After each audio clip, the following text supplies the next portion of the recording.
del juramento, palabra de honor. Quien miente en las redes se queda sin valor. Participa, analiza, decide al momento. Esto es tuyo, Ecuador, el gran movimiento.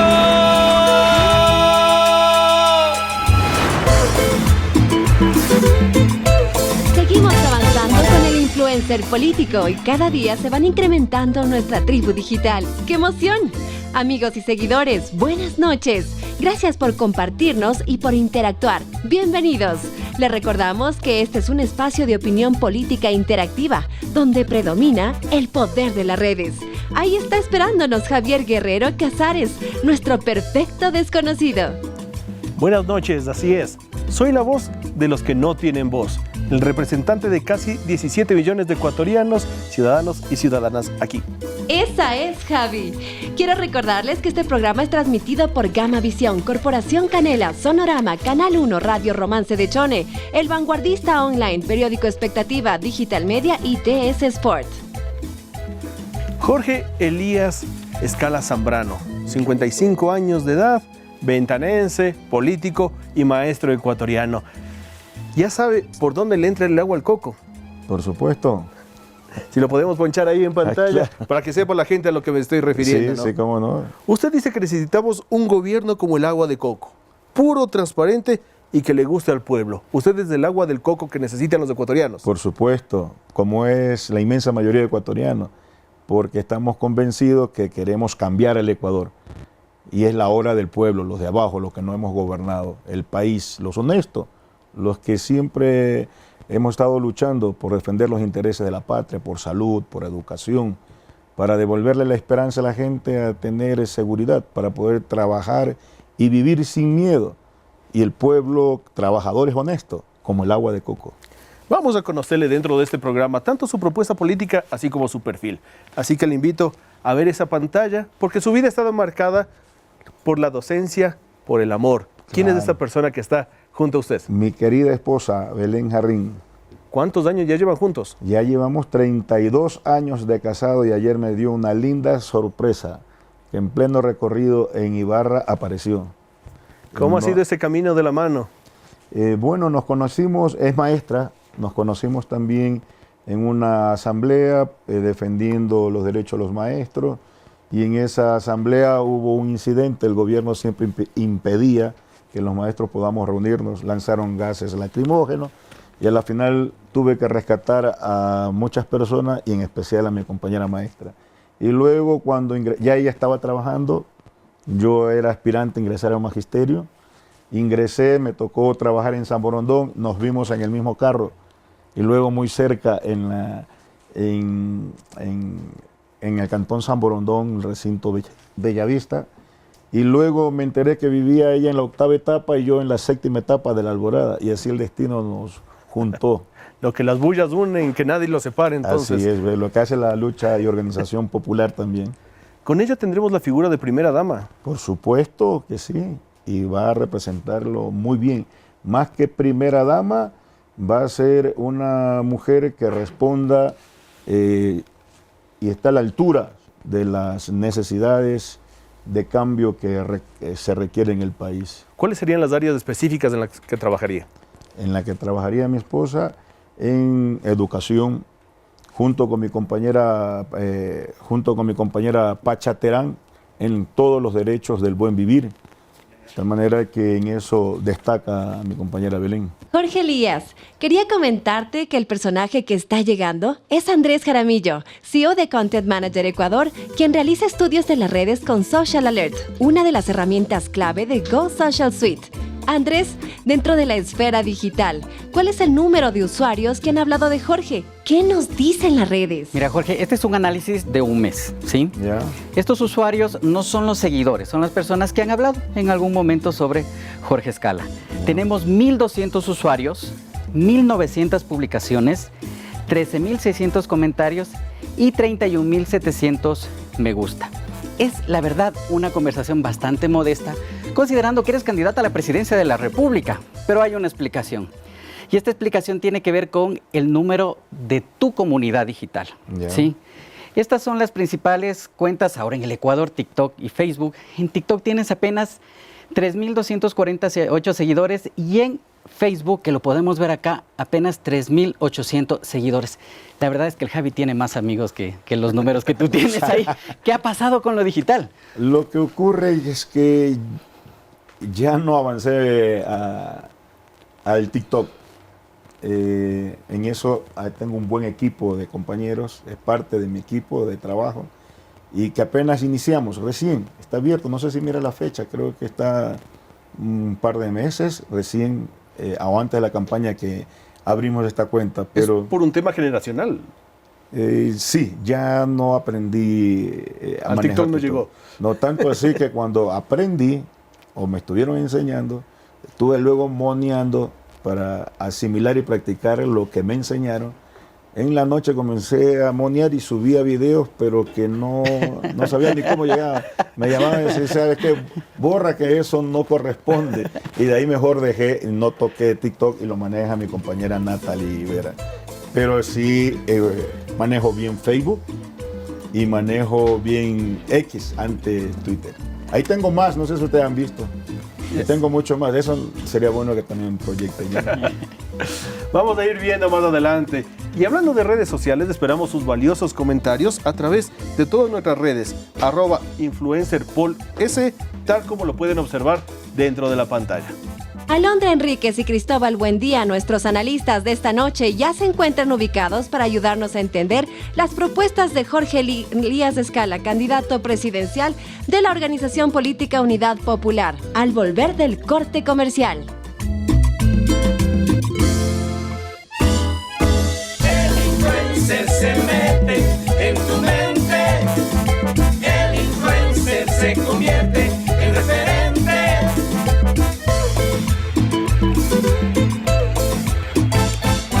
El influencer se mete en tu mente. El influencer se convierte en referente. Esta noche hablaremos a profundidad sobre el contenido trend de Jorge Elías Escala, nuestro influencer político de hoy, a través de 4 ejes temáticos. Mediremos su poder en las redes. Serán 4 preguntas con sus respectivas repreguntas. Al final de cada participación, nuestros analistas harán un análisis rápido, concreto y bien fundamentado sobre la viabilidad de la propuesta en 3 minutos. Atentos, el análisis y la crítica se enfoca en el contenido de la respuesta, no en el candidato. Nuestro primer contenido trend, Jorge, el día de hoy es empleo y productividad. ¿Cuáles serían las reformas principales en materia laboral que tú propondrías? Bueno, de manera inmediata vamos a crear, en los 4 años de gobierno, 500,000 plazas de trabajo. De esas 250,000 están destinadas al trabajo juvenil y lo vamos a hacer en la medida de que resolvamos, por ejemplo, el derecho al primer empleo. Prácticas preprofesionales tienen que ser remuneradas y el tiempo empleado como experiencia laboral. Entonces, vamos a invertir, vamos a triplicar la inversión en la obra pública, pasar de 1.300 millones a 4.000 millones de dólares para la reconstrucción de la red vial, repotenciar hospitales, escuelas, iniciar un programa de vivienda de carácter social y popular. Y en todos estos proyectos va a participar o van a tener empleo la juventud. En las prácticas preprofesionales, ¿cuáles serían los incentivos que darías tú a las empresas para poder garantizar que contraten a jóvenes y no pase lo que viene pasando, que es hacer unas pasantías, pero a la final que termina siendo en chiquis? Bueno, se podría plantear la reducción del IVA, la exoneración de algunos impuestos, tributos, y ¿por qué no plantear? Si queremos garantizar el empleo a los jóvenes, ¿por qué no plantear un bono a la producción? Que signifique precisamente garantizar el trabajo, no solamente a los jóvenes en el tema de la práctica preprofesional, sino a aquellos que, como lo vamos a plantear en nuestro gobierno como parte de nuestra política laboral, vamos a incrementar la remuneración a $570, que es el equivalente de la canasta mínima vital. Es decir, que en mi gobierno el salario básico unificado va a ser el equivalente al costo de la canasta mínima vital. Entonces todos aquellos, sobre todo las pymes, las pequeñas y medianas empresas, por ejemplo, que son las que generan el más del 80% de las plazas de trabajo recibirán incentivos. Como hemos dicho, la reducción del IVA, vamos a subsidiar, si es posible, parte de esta remuneración, o por qué no crear un bono donde el Estado pueda contribuir a la generación de empleo. Es parte de la reactivación productiva que necesitamos en el país. Vamos con el tema del empleo, que ya lo has topado en esa primera. ¿Qué otras reformas plantearías tú al legislativo? Contando de que Unidad Popular ha venido presentando en varios espacios propuestas de reforma para mejorar el empleo. ¿Cuáles implementarías tú desde Carondelet? Bueno, vamos a enviar el Código del Trabajo organizado, construido con el Frente Unitario de Trabajadores, con el propósito de garantizar no solamente el derecho a la organización gremial sindical, defender la estabilidad laboral, parar los despidos que hoy los despidos intempestivos se han convertido en un instrumento para abusar de los derechos de los trabajadores y atentar al trabajo y a la estabilidad laboral.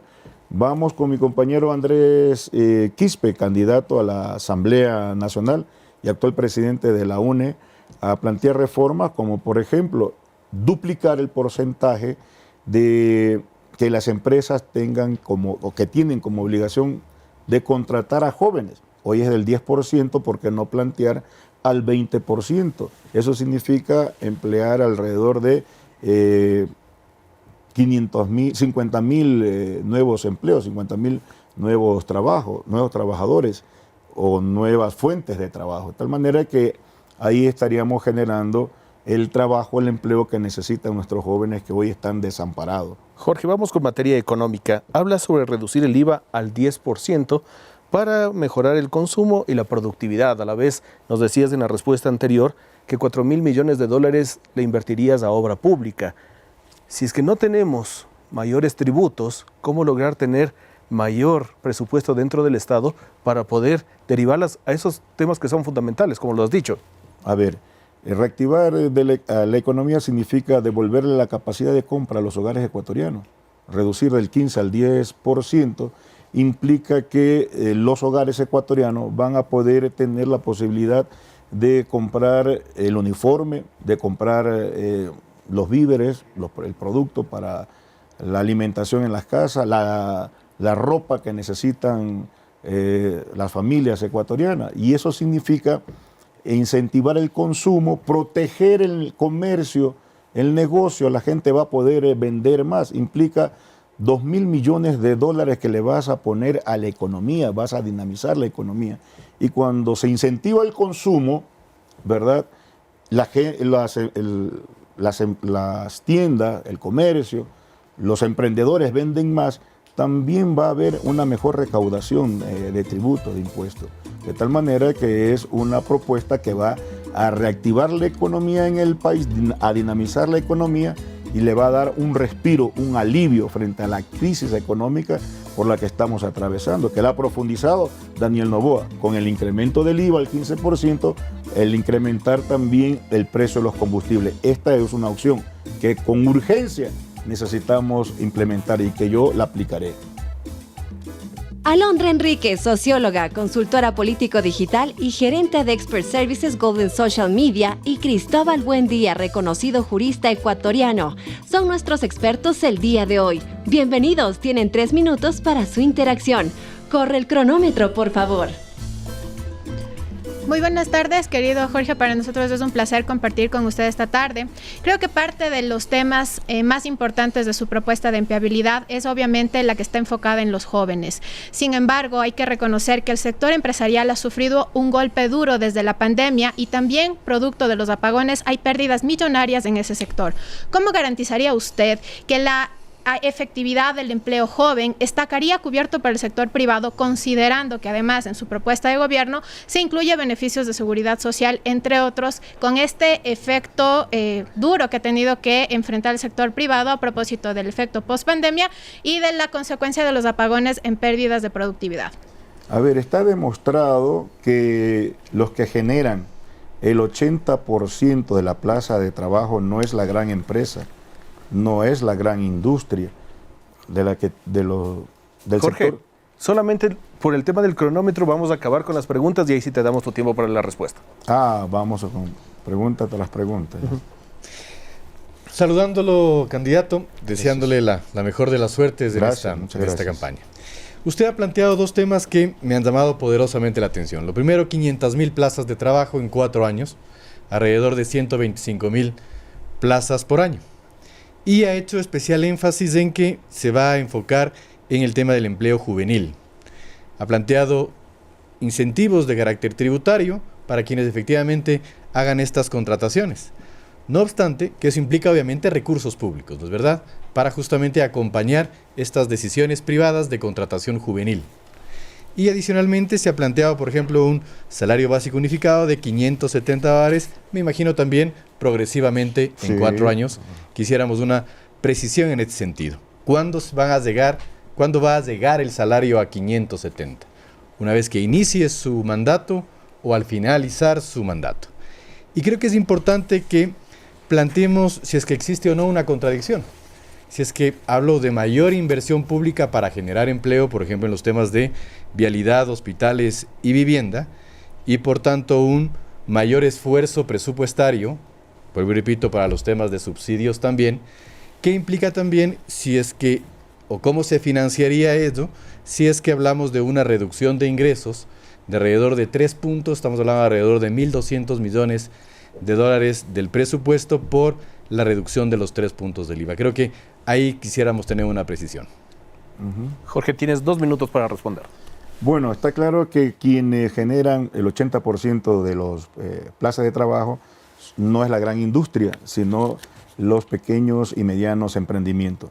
A ellos hay que proteger y darle incentivo con el propósito de contribuir o compensar el incremento del salario que hemos dicho que tiene que ser equivalente al costo de la canasta mínimo vital. Es decir, necesitamos un salario digno.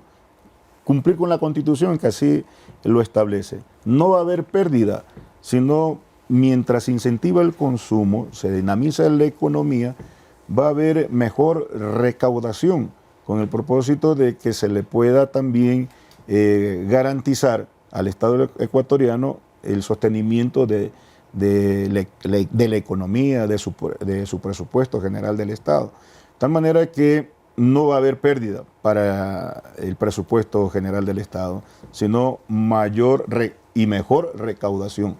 Expertos así lo han sostenido, inclusive, que defienden esta propuesta y esta tesis que la estamos planteando.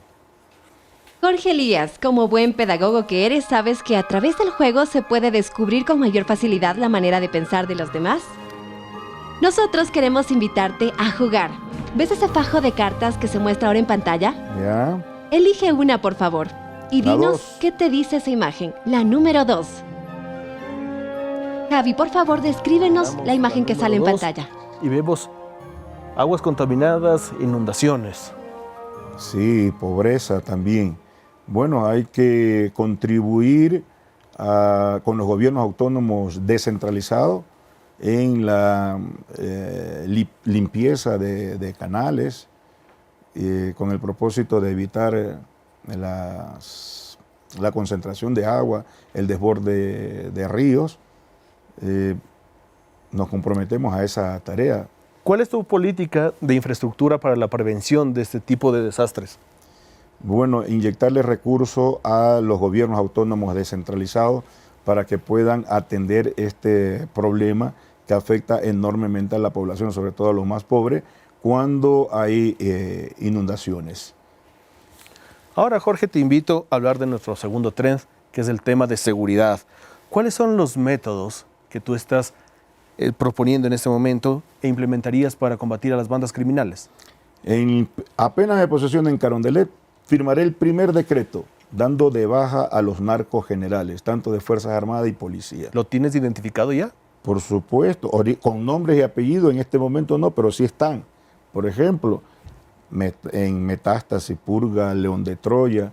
Por ejemplo, lo que denunció un embajador aquí en el Ecuador, esa información reservada que cuando apenas me posesione tendré acceso. ¿Nombres y apellidos? Y de seguro que ahí aparecerán los nombres y apellidos. Y no va a haber ni fiesta, ni banquete, ni indemnización, sino denuncia en la Fiscalía. Primer paso para poder garantizar la seguridad y la paz social. Pero son otras medidas que también necesariamente tenemos que abordar. El tema de capacitación a la policía, dotar de armamento, de equipamiento. También hay que depurar otras instituciones del Estado, como la función judicial, iniciar todo un proceso de designación de magistrados, de tal manera que le podemos devolver la autonomía, pero sobre todo liberarla del secuestro de las mafias que ha sufrido hoy la justicia en el país. Implementar un programa de rehabilitación social, un verdadero programa de rehabilitación social, es parte del programa o del plan que tenemos de seguridad en el país, que en mi gobierno los PPL tendrán como obligación estudiar y trabajar en la mano de obra que vamos a necesitar en la obra pública, en la reconstrucción de carretera, en los programas de vivienda, en los canales de riego que se necesita o para el desfogue de las inundaciones. En esta lucha contra la corrupción propones hacer una auditoría nacional a todos los funcionarios para analizar sus ingresos y egresos de los últimos 10 años. ¿No ha estado funcionando la Contraloría, que esa es su labor? No, mire como un contralor sentenciado en Estados Unidos y otro por los techos, prófugo de la justicia.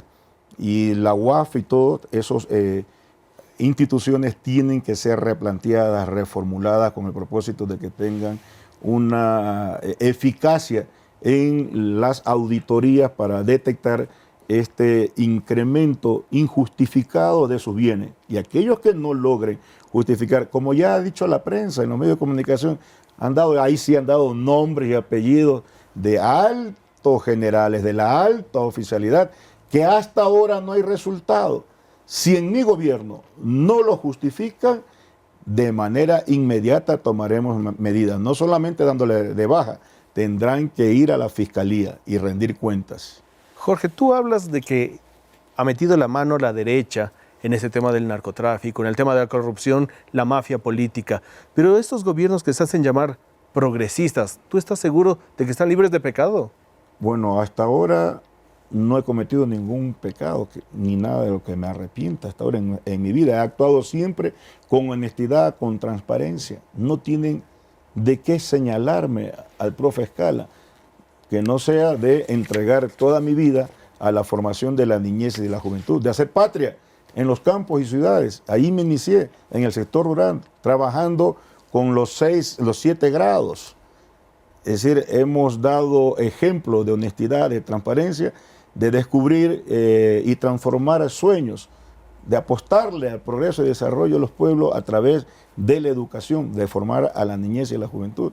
Y en donde he podido actuar como representante a través del voto popular, como tribuno popular, he cumplido con ese mandato. Fui a la Asamblea Constituyente y logré hacer realidad lo que con Andrés Quispe peleaba él como presidente de la FEGUE cuando yo era presidente de la UNE, haciendo realidad el derecho a la gratuidad de la enseñanza hasta el 3er nivel universitario. La entrega del 6% del Producto Interno Bruto está escrito en la Constitución porque era una aspiración nuestra. Además, cuando fui miembro del Consejo Nacional de la Educación, fui redactor, proponente de las 8 políticas del Plan Decenal de Educación, que se planteó el incremento precisamente del 6% del PIB para educación. Es decir, en donde me ha llevado el magisterio, la juventud, los trabajadores, los pueblos del Ecuador, he cumplido en función de la responsabilidad que me entregaron. Le entregué al magisterio ecuatoriano, a los servidores públicos, la compensación jubilar que una candidata de la derecha correísta, con acuerdo ministerial cuando fue ministra del Trabajo, pretendió eliminar lo que es una disposición constitucional, que es la compensación jubilar. Jorge. Gracias. Gracias a usted, Jorge. Vamos a continuar con Alondra y Cristóbal, su análisis objetivo y fundamentado. Por favor, corre cronómetro. Una de las grandes inquietudes que los ecuatorianos hoy tenemos sobre el tema de seguridad es cuánto del presupuesto del Estado usted va a invertir para precisamente garantizar su propuesta dentro de este eje. Y la segunda pregunta que yo tengo, que me parece que es importante, ¿cuáles son las 3 acciones inmediatas que tendría su programa de rehabilitación social? Es decir, a qué mecanismos se someterían los PPLs en su gobierno como parte de este proceso de rehabilitación. Y le voy a citar uno de los tweets más novedosos de los últimos meses respecto a que la gente cuestiona el rol que ha tenido alias Fito desde la profesionalización de los programas de rehabilitación. Es decir, alias Fito tiene un doctorado en Derecho y cómo eso, a partir de la educación, se garantiza desde la estructura del Estado y se justifica desde los programas de rehabilitación social y termina siendo beneficioso incluso para la defensa de este tipo de actores. Quisiera complementar lo que Alondra plantea. Hoy los centros de rehabilitación social son centros del crimen. Son universidades del crimen. Y adicionalmente son empresas donde efectivamente se genera la delincuencialidad también, ¿no es cierto? Desde ahí se ordena, por ejemplo, matar a alguien. Desde ahí se generan recursos a partir de la extorsión o la coerción a los propios PPLs. Creo que cuando se habla de una rehabilitación del sistema de rehabilitación social, valga la redundancia, o de una reforma, creo que deberíamos profundizar un poco más. Porque efectivamente la causalidad de esa circunstancia creo que no solamente tiene que ver con los PPLs, sino también, por ejemplo, con el cuerpo de seguridad que tiene a cargo la vigilancia y control de estas personas y del propio programa de rehabilitación, que en el Ecuador no existe. Por tanto, sí quisiéramos, candidato, que usted pueda hacer una precisión en este sentido, de mayor profundidad en lo que significa la reforma a la rehabilitación social. Se ha mencionado también que la capacitación a los policías sería un mecanismo de luchar contra la delincuencia. Si es que estoy equivocado, por favor, corríjame. ¿Cómo efectivamente esta capacitación iría a solucionar ese problema? Porque efectivamente vemos que el combate al crimen organizado no solamente pasa por la destreza, sino también por un problema de recursos. Entonces, sí quisiéramos tener una precisión en este sentido, si es tan amable. A ver, hay que aislar a los más peligrosos de la gente o de los privados de libertad que puedan ellos recibir por parte del Estado este programa de rehabilitación, de tal manera que los más peligrosos puedan estar aislados de los que deseen, ¿verdad? Más allá de lo que deseen, hay mucho que es obligatorio, de que puedan cumplir con todo su ciclo de estudio, que se lo vamos a garantizar.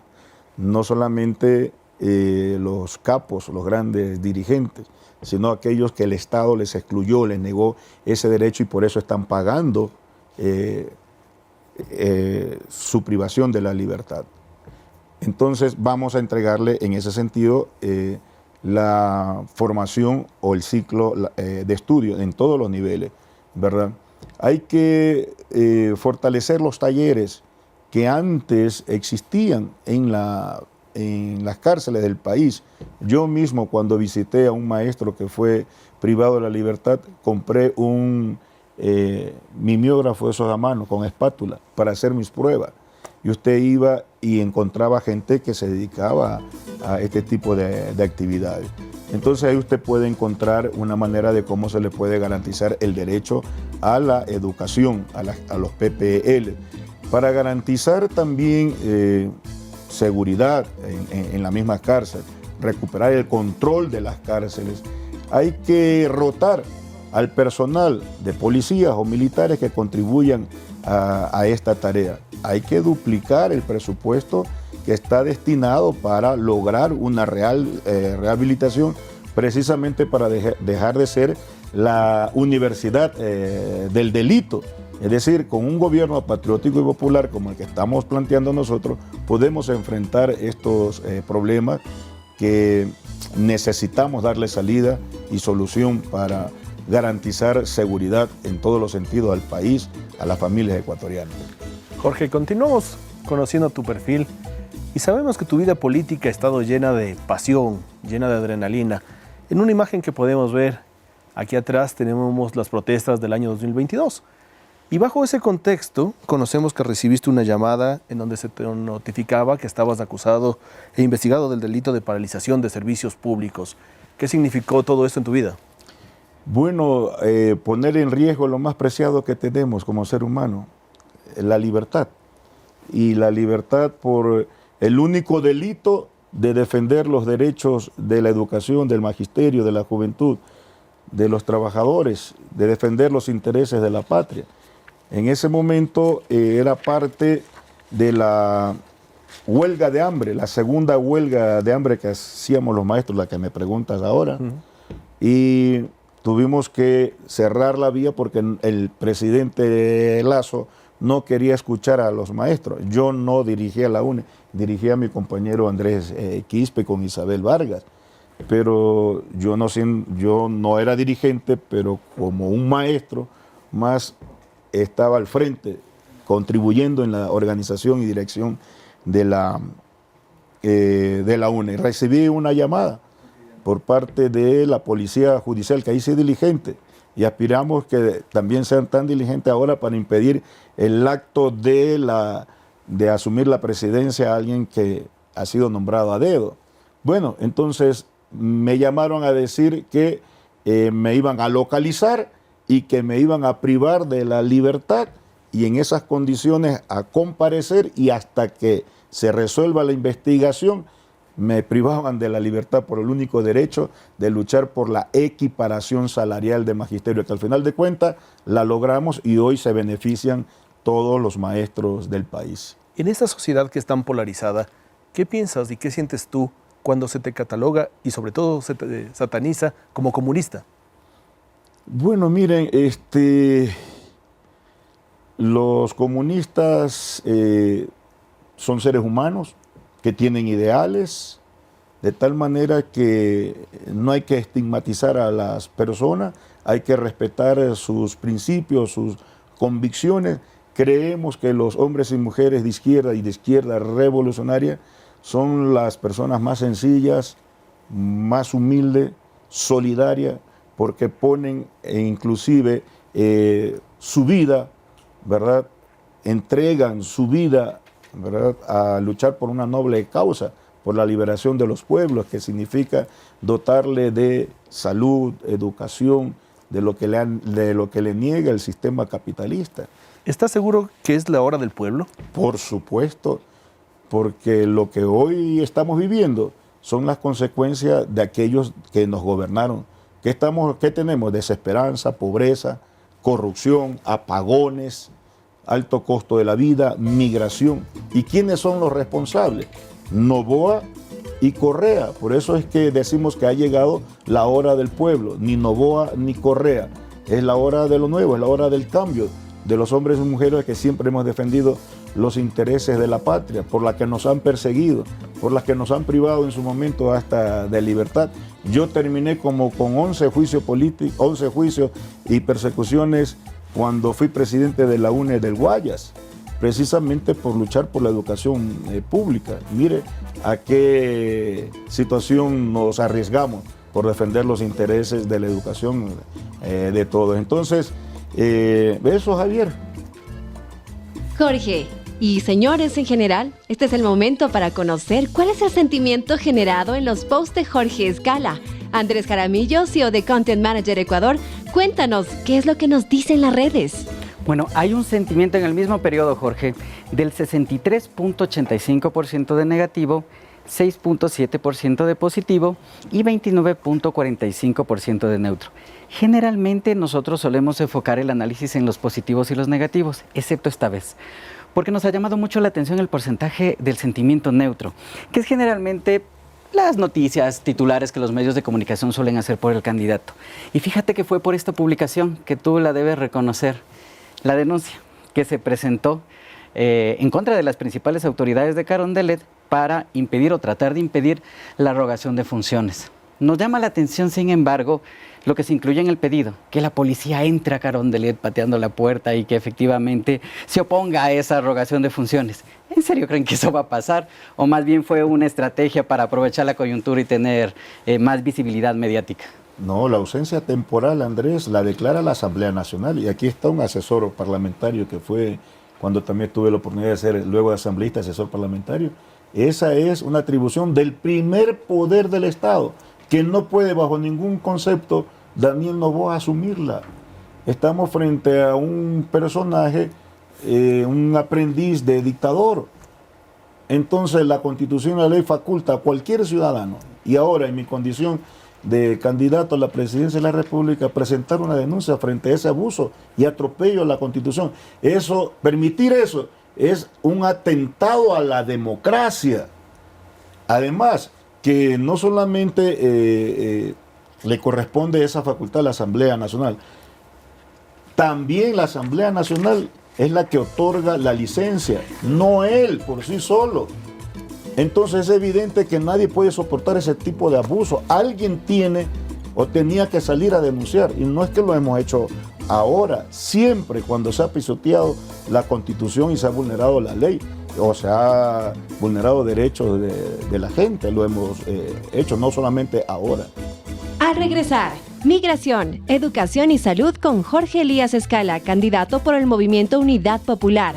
Quiero recordarles que este programa es transmitido por Gama Visión, Corporación Canela, Sonorama, Canal 1, Radio Romance de Chone, El Vanguardista Online, Periódico Expectativa, Digital Media y TS Sport.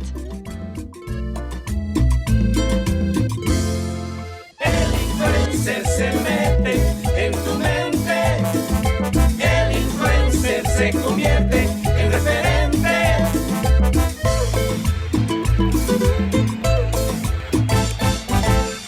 El influencer se mete en tu mente, el influencer se convierte en referente.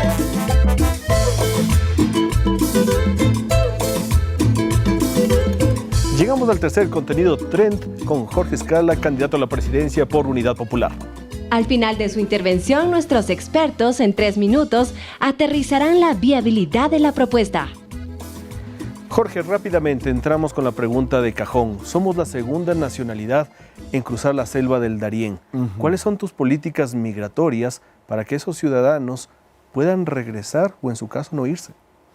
Bueno, hay que resolver los problemas que el Estado le ha negado, o los derechos que el Estado le ha negado a los jóvenes sobre todo, y que les obligan a migrar. No tienen trabajo, no hay empleo, por eso seremos el gobierno que le va a garantizar empleo a la juventud, para que la gente y sobre todo los jóvenes puedan hacer realidad sus sueños y no se vean en la necesidad, obligación de abandonar su patria. Hay que resolver el tema de la educación. Por eso hemos dicho que vamos a entregar el 6% del Producto Interno Bruto para que la gente pueda culminar su ciclo de estudio, tener una profesión y retribuirle al Estado en función de cuánto hemos invertido o invierte el Estado para tener profesionales que le puedan apostar a la patria. De tal manera que resolviendo los problemas y necesidades sociales de la gente, salud, empleo, educación, vamos a parar esta ola migratoria. Comunidad Popular siempre han sido contrarios a los gobiernos imperialistas, como el de Estados Unidos, por ejemplo. ¿Qué pasaría o con quién te aliarías tú de llegar a Carondelet?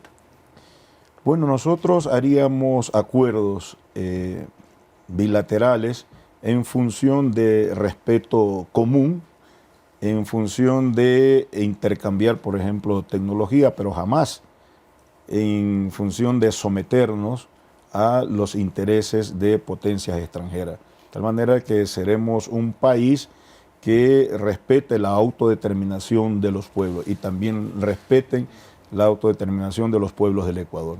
¿Cuál es tu opinión sobre las bases militares que se están buscando implementar en nuestro país? Bueno, mire, las bases militares en Colombia creo que tiene 7 o 8 bases militares y no han resuelto su problema de más de 50 todo el tiempo que tienen en el supuesto combate a la delincuencia y a la producción de la droga. Nosotros vamos a tomar medidas de carácter soberano que permita enfrentar la delincuencia, el crimen organizado y parar todo esto que hoy estamos viviendo, la narcopolítica, que para eso hay que desalojarla del Estado ecuatoriano. Eso no es una solución, ya la vivimos. Ya el Ecuador tuvo como 10 años de base norteamericana en el Ecuador y no dio resultado. Por eso es que se terminó ese convenio. En este momento estamos hablando de geopolítica básicamente a nivel mundial. ¿Con quién te aliarías? Con los países que respeten al Ecuador y que podamos hacer intercambio en función de proteger la industria ecuatoriana. Como por ejemplo, ¿cuáles? bueno, con todos los países que estén dispuestos a tener este tipo de relación con el Ecuador. Ahora, vamos con el tema de Fondo Monetario Internacional, Banco Mundial, multilaterales. ¿Qué pasarán?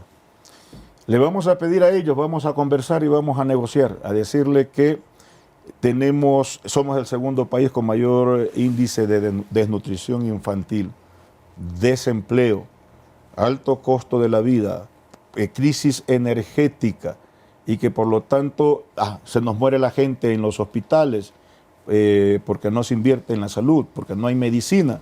Le vamos a decir que las figuras que ellos mismos crearon, que cuando estos países o los países que tienen sus economías en crisis pueden acogerse a la moratoria del pago de la deuda externa, hasta a ellos les conviene plantear o replantear el pago de las deudas. Vamos a plantear en mi gobierno, y vamos a adoptar esta medida de carácter soberana, la moratoria del pago de la deuda externa, y eso implicaría liberar alrededor de 9.000 millones de dólares que serviría para reactivar la producción y atender las necesidades de nuestro pueblo, porque en nuestro gobierno primero es la vida antes que la deuda. Alondra y Cristóbal, ha llegado su turno para analizar. Ernesto, allá en el switcher, inserta cronómetro, por favor. Empiezo yo ahora. Uno de los temas que hay que rescatar de esta candidatura es su consistencia política. Usted ha militado siempre en el Movimiento Popular Democrático anterior, hoy Unión Popular. Y justamente sus postulados es los que hoy creo que nuevamente se están planteando. Y considerando, candidato, que la mejor votación en términos de la candidatura presidencial que esta línea o esta corriente ideológica ha tenido en el Ecuador, ha tenido básicamente el señor Alfonso Yanes en el año de 1984, el 7.30% del favor popular. ¿Qué tan viable son estos postulados hoy? ¿Qué tan real es la posibilidad de llevarlos adelante si es que hemos visto, de acuerdo a este histórico de votación, que no necesariamente el electorado tiene una sintonía con este tipo de postulados? Y me refiero básicamente a los temas de mayor rol del Estado, de un tema de política de subsidios, y ahora la última, que usted nos ha planteado el tema de la moratoria del pago de la deuda externa, lo cual todos conocemos tiene un efecto económico importante, porque los mercados financieros tendrán una reacción a eso y obviamente eso va a repercutir en lo que es la economía en general. Creo que es importante el replantear estos temas, si es que es del caso, y de ser el caso también sería importante que se nos aclare y se nos diga si es que vamos a negociar con los Estados Unidos implica un TLC o una negativa a un TLC, que creo que es importante definirlo. Se ha dicho también que un mecanismo para mitigar o resolver el problema de la migración es la salud, el empleo y la educación. Es un lugar común, todos lo sabemos, pero sí es importante el precisar cómo. Es decir, creo que cualquier tipo de postulado en ese sentido debería venir acompañado ya de un elemento práctico, de algo que efectivamente quienes nos ven y nos escuchan lo puedan percibir como un tema real. Uno de los temas más sensibles hoy para los ecuatorianos, sin duda alguna, es el tema del narcotráfico. El apoyo ha sido significativo para el retorno de la base de Manta, considerando no solo el tema del control en fronteras, sobre todo en las zonas pesqueras y entre otros en la zona costera del Ecuador, sino también el que puede llegar a ser acuerdos significativos desde la parte económica, productiva y turística, incluso la garantía de que instituciones como estas puedan regular el perfil costero del Ecuador.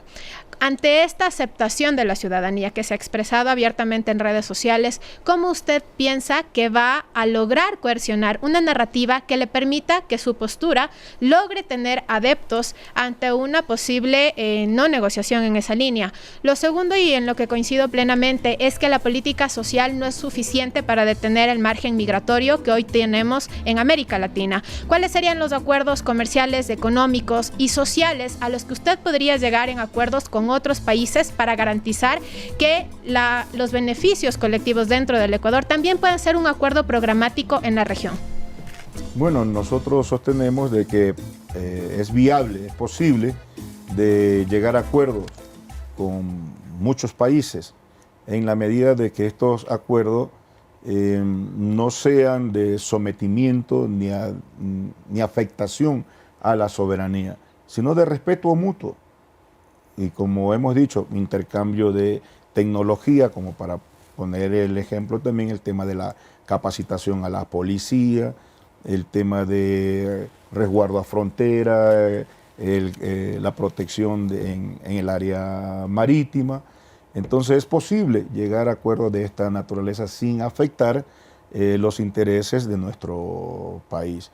Que ahora es la posibilidad del cambio plenamente, que ahora es el tiempo o es la hora del pueblo, estamos plenamente convencidos, porque de algo que nos dice nuestra gente en nuestro recorrido es que ya estamos cansados de los mismos de siempre, de los banqueros, de los grandes empresarios y charlatanes que ya gobernaron al Ecuador y gobernaron para los grupos de poder económico, para los que hoy tienen esta responsabilidad de tener un país en el atraso, en el abandono, en la migración. Ellos ya no tienen nada nuevo que ofrecer, solo mayor atraso, mayor pobreza, mayor miseria. Y la gente busca en nuestro recorrido, cuando le decimos ni Correa, ni Noboa, ni Correa, ellos ven esa esperanza de que surge y tienen una opción de cambio en el binomio del profe Escala y Pacha Terán. Es decir, ya no queremos volver a los gobiernos que nos han condenado a la miseria, al atraso y a la pobreza. Entonces, plenamente convencidos estamos que ha llegado la oportunidad del pueblo, ha llegado la oportunidad Jorge, de los de abajo. Jorge, yo te invito en este momento a relajarnos. Y bueno, veo que tienes cara de que eres bueno para los naipes. De seguro quedaste campeón del 40 el pasado diciembre. ¿Sí? Bueno, vamos a hacer lo siguiente. Elige una carta, por favor. A ver, vamos viendo el 6. El número 6. Por favor, dinos qué te dice esa carta que ahora sale en pantalla. Javier Milei. Javier Milei, que tiene a un país convulsionado por su política neoliberal, por su política antipopular. Existe una conflictividad enorme en este país, que ahora se le ha ocurrido privatizar todo, hasta las universidades, hasta la educación. ¿Privatizar todo o estatizar todo? Privatizar todo. Pero tú, ¿no? ¿Qué piensas de eso? Nosotros vamos a garantizarle del gobierno patriótico y popular un fortalecimiento, si se quiere, a las instituciones del Estado, con el propósito de garantizar el derecho que tiene toda la población, fortalecimiento, por decir, a la salud, garantizar la educación para todos. Entonces, para nosotros, el Estado tiene que ser el que garantice los derechos del buen vivir de la población. Vamos con el cuarto contenido trend, que tiene que ver con educación y con salud. Tú, como maestro apasionado, has visto los problemas estructurales que tiene la educación en el país. En orden de prioridades, ¿cómo resolverlos? Bueno, entregándole el presupuesto que toda la vida le han negado, vamos a reabrir las escuelas en el sector rural, 6.000 escuelas. Vamos a revalorizar la profesión docente, a elevar a política pública y política de Estado la capacitación, la actualización, desarrollo profesional, porque necesitamos maestros de calidad. Para los hijos del pueblo tiene que haber maestros de calidad y tiene que haber inversión en esta actividad.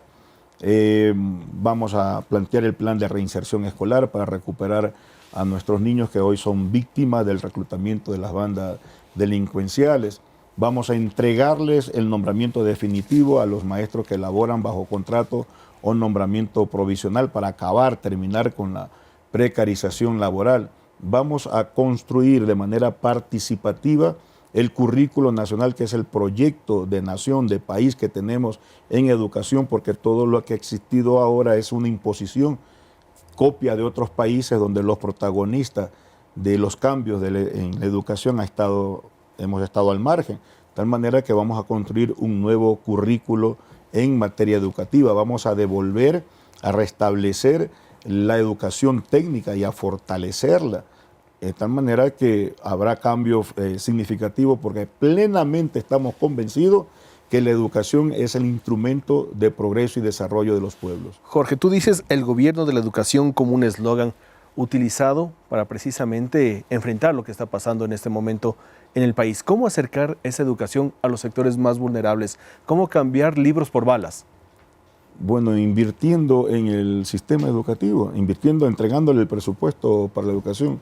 Vamos a entregarle más libros, más texto, vamos a garantizarle la lista de útiles escolares a nuestros estudiantes. El desayuno, no solamente que vamos a mantener y ampliar el desayuno, vamos a devolverle el almuerzo escolar, desayuno y almuerzo escolar para todo. Textos escolares, no como ahora, entregan un texto escolar para 5 o 6 estudiantes. De tal manera que la educación será prioridad en nuestro gobierno como son el resto de los temas. Hemos vivido la educación unidocente, hemos vivido las escuelas del milenio. Tú nos propones la nueva escuela. ¿Cuál sería este modelo? Bueno, una escuela democrática, participativa, una escuela que enseñe, eduque al país, que desarrolle 3 ejes fundamentales, y a partir de estos 3 ejes fundamentales otros. Por ejemplo, que la escuela eduque para la patria, que la escuela eduque para la solidaridad, que la escuela eduque para la libertad, que la escuela eduque para el trabajo y para la vida. Es la propuesta emancipadora que estamos planteando desde el magisterio, desde la Unión Nacional de Educadores. Vamos con salud. Propone salud de calidad para todos. ¿Cómo? Bueno, vamos a entregarle el 4% del Producto Interno Bruto para la educación, para la salud. Y al término de mi mandato, lo dejaremos este sector con el 6% del PIB. Y eso va a significar que tengamos que nombrar a los especialistas, a los médicos que tanta falta hace, que podamos construir los hospitales, fortalecer los dispensarios médicos, dotar de medicina a todos los hospitales y dispensarios, en definitiva para devolverle el médico escolar que nos quitaron a los maestros y nombrar al médico del barrio. Señores analistas, su interacción a estas últimas propuestas, por favor, rueda cronómetro. Obviamente por su formación vemos que el candidato domina el tema de la educación. No obstante, sí, nos queda un poco debiendo sobre el tema de la educación superior. Creo que es importante que usted se pueda pronunciar en ese sentido, candidato, porque obviamente las personas que nos ven y nos escuchan aspiran a conocer cuál es su propuesta en ese sentido.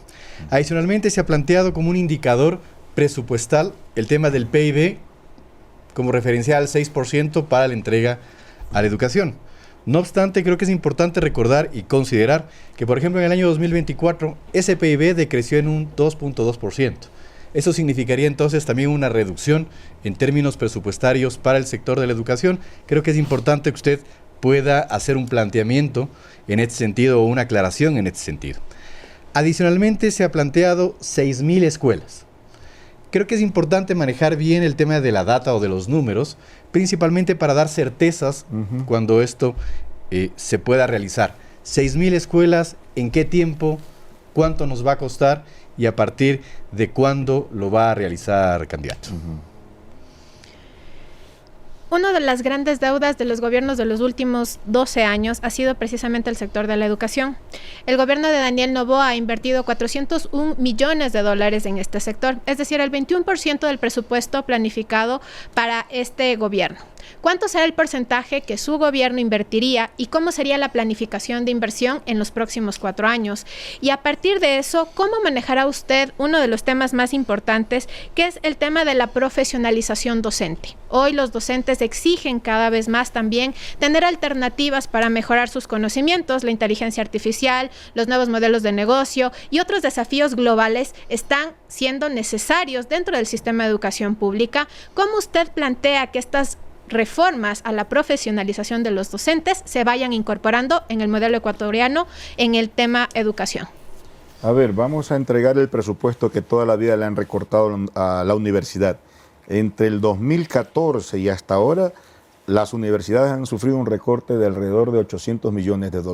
Se terminará eso, le vamos a entregar el presupuesto completo con el propósito de que puedan garantizar el libre ingreso a los bachilleres. En nuestro gobierno, los hijos del pueblo tendrán acceso a la universidad. vamos a garantizar el libre ingreso, los jóvenes bachilleres van a recibir o van a decidir la carrera que ellos aspiran y no la que le impongan. Vamos nosotros cuando hablamos de incrementar al 6% del Producto Interno Bruto para la educación, significa pasar de menos de 3.000, no llega a 4.000 millones de dólares el presupuesto. El 6% significa entre 7.000 a 7.500 millones de dólares. Esa diferencia es la que vamos a destinar precisamente para la reapertura de las escuelas en un proceso organizado, programado para que en los 4 años le devolvamos a las comunidades educativas sus escuelas con sus maestros. La capacitación tiene que ser de manera gratuita y financiada por el Estado, con las universidades públicas o privadas que quieran contribuir en esta política. Jorge, a tus espaldas vamos a ver en pantalla la imagen de Andrés Quispe, tu candidato a la Asamblea Nacional, tu ñaño, tu yunta. Cuéntanos, ¿qué tan aterrizado es proponer reducir el sueldo de los asambleístas de casi $5.000 a 470? Bueno, Andrés le va a dar cátedra a todos esos asambleístas y vagos además que están en la Asamblea Nacional. Bueno, para que aprendan a trabajar como trabajamos los maestros, ¿verdad? Para que aprendan a hacer patria con un salario que les permita cumplir con sus funciones, pero que al mismo tiempo no vayan, no asistan o no participen en una contienda electoral solo para lucrarse de casi 5.000 o más de dólares en función de recibir la movilización y todo lo demás que ganan los asambleístas. Sobrepasan, creo, pero los van a buscar $5.000. redondear el sueldo, ganando 470 mensuales. Bueno, que sepan lo que también sufre el maestro ganando 800 o 900 dólares, que sepan que hay que trabajar para ganarse el salario, y no como ahora estar sentado sin hacer nada, vender su voto, vender su conciencia o imponer leyes en contra del pueblo. Para eso va Andrés, para cambiar esa realidad en esa Asamblea Nacional. ¿No es demagogia esto? No, de ninguna manera, es una realidad. Estamos cansados ya, la población, de pagarle a más de 151 legisladores que poco o casi nada hacen por el país. Vean las encuestas de la Asamblea, en qué porcentaje está. Entonces, el que quiere ser asambleísta debe ganar el salario de un profesor. Pero ¿cómo garantizarías precisamente la honestidad, la honradez, pero además la preparación, la capacidad de quienes van a la Asamblea Nacional? Bueno, más allá de eso, que es importantísimo, debemos saber ubicar, ¿verdad? El pueblo tiene que saber que si quiere cambio ya no tiene que votar por lo mismo de siempre. De manera que aquí hay una opción importante que la representa, la lidera Unidad Popular con mi compañero Andrés Quispe, donde estamos los mejores hombres y mujeres del pueblo, que sabemos que somos trabajadores, como es la inmensa mayoría de ecuatorianos, y que ese trabajo se va a ver reflejados en las leyes que necesita la juventud y los pueblos del Ecuador. Aquí nuestra directora nos ha puesto que el 70% de la población desaprueba la Asamblea Nacional. Tenemos números que sobrepasan ese número, ¿no? 80, 90%. ¿Qué nos garantiza que potenciales asambleístas como Andrés Quispe recuperen la institucionalidad de la Asamblea y superen esas expectativas? Porque Andrés Quispe es uno de nuestros compañeros honesto, consecuente, que así como los que pasamos por la Asamblea y que tú también reconociste en nuestro trabajo, se van a chocar allí con los insobornables, con los que tenemos principios, con la gente de la Unidad Popular. De tal manera que no somos gente que, como ahora se ve, los camisetazos. Somos gente que defendemos principios y valores, convicciones. Y eso es lo más importante en nosotros y también en la población. Eso es lo que exige la gente ahora, gente honesta, transparente, que pueda defender los intereses de la nación y de la patria. Al regreso de la siguiente pausa comercial, los emoticones más usados en la conversación digital de Jorge Escala, junto a Andrés Jaramillo. No se muevan, que ya volvemos.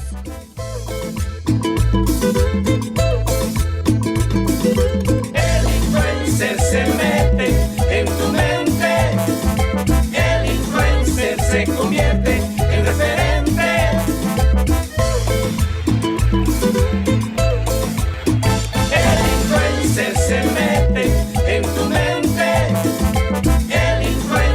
se convierte en referente. Todo un carrusel de emociones hemos vivido el día de hoy con Jorge Escala, nuestro influencer político. Andrés, ¿qué emoticones describen en la esfera digital a Jorge? Ahora vamos justo precisamente a eso, Jorge. Los emoticones son otra forma de expresión en el ambiente digital de los diferentes usuarios. Y una de las publicaciones que está precisamente marcada con estos círculos rojos y naranjas tiene que ver con esta. Un fact-checking que se hizo, una declaración en donde aseguraste que Ecuador tiene 5 millones de desempleados y que 120,000 ecuatorianos han migrado. Sin embargo, esos números fueron inexactos y en su momento pues hicieron esa observación y ese fact-checking. ¿A quién hay que jalarle las orejas? Bueno, esos datos los recogí en los medios de comunicación. Hay que jalarle las orejas a algunos medios que lo plantearon y que hay que verificar bien la información. Pero ahora se habla de 124,000 personas que han migrado, o sea, no está tan lejos ese dato. Más vale es conservador.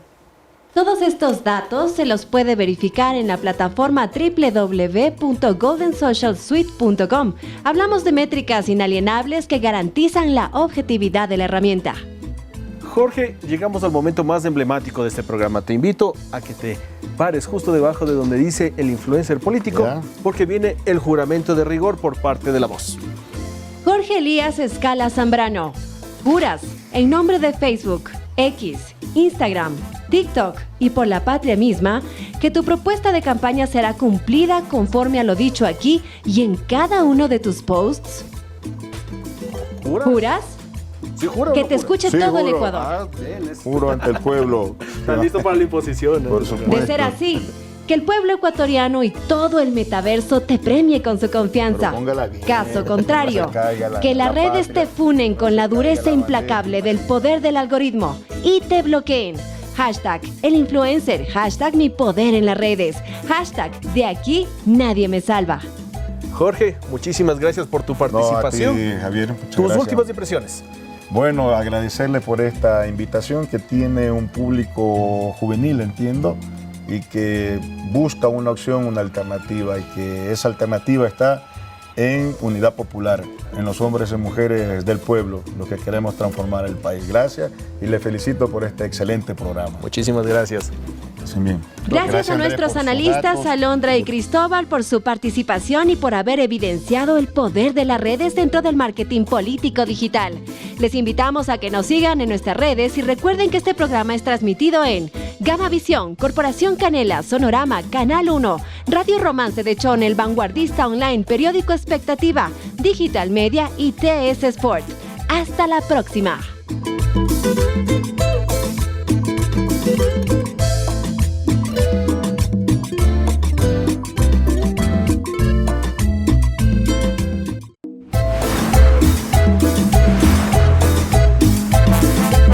Del juramento, palabra de honor. Quien miente en las redes se queda sin valor. Participa, analiza, decide al momento. Esto es tuyo, Ecuador, el gran movimiento.